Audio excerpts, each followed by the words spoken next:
Bonjour à toutes et à tous.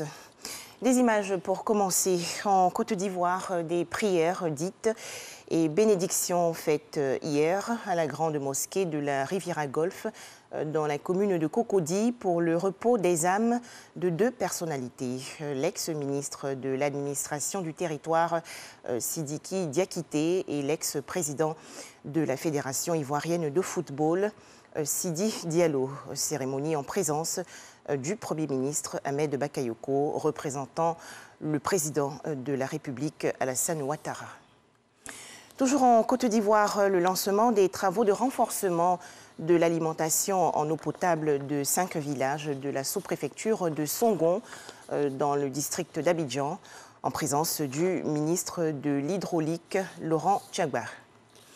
À noter également dans l'actualité nationale les échanges récemment entre le ministre du Budget Moussa Sanogo et les acteurs du secteur privé.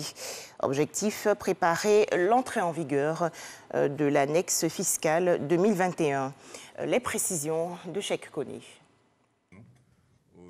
Ce n'est pas la première et ça ne sera certainement pas la dernière rencontre entre le secteur privé et le ministre du Budget sur la finalisation de l'annexe fiscale 2021. Avant son entrée en vigueur, en janvier prochain. Les échanges ont porté sur les domaines dans lesquels le secteur privé indiquait tantôt qu'il y avait quelques augmentations d'impôts, mais également de notre côté aussi, là où aussi l'État a fait des efforts pour apporter des facilités. Et donc on essaie de trouver un juste milieu pour pouvoir avancer. Ces mesures de politique fiscale portent entre autres sur l'assujettissement du riz de luxe et de la viande importée à la TVA au taux de 9%, le relèvement du taux du droit d'enregistrement sur les exportations du cacao qui passe de 1,5% à 3%.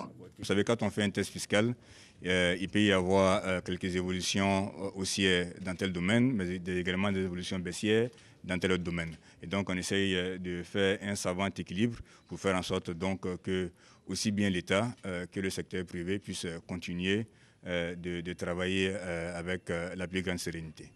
Il y a lieu de rappeler que depuis 2011, l'État a aménagé d'importantes mesures de soutien aux entreprises. 70% des mesures de politique fiscale sont constituées de dispositions de soutien au secteur privé. Le coût fiscal de ces mesures traduites dans les différentes annexes fiscales est évalué à plus de 50 milliards de francs CFA par an, soit environ 500 milliards depuis 2011. L'actualité hors de chez nous, les résultats des élections législatives ont été dévoilés cette fin de semaine au Burkina Faso. À noter que le parti du président Roch-Marc Christian Kaboré, le mouvement du peuple pour le progrès, n'a pas obtenu la majorité absolue à l'Assemblée nationale avec 56 sièges.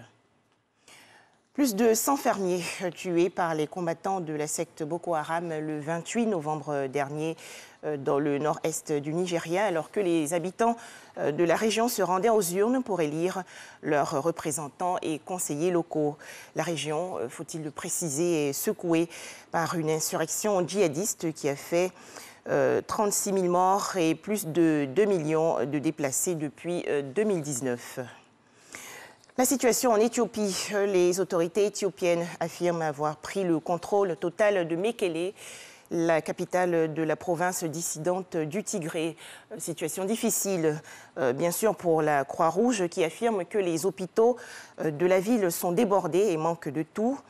Pendant ce temps-là, la bataille des communiqués a repris sans qu'il soit possible de les vérifier de sources indépendantes. Enfin, en France, le procureur de la République de Paris, Rémi Heitz, a annoncé hier la mise en examen des 4 policiers accusés d'avoir violemment frappé le producteur de musique Michel Zecler.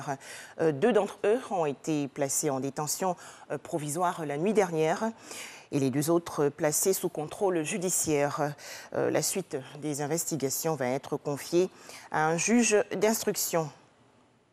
Voilà, c'est la fin de ce flash d'information. À 13h, le journal. Merci de nous avoir suivis.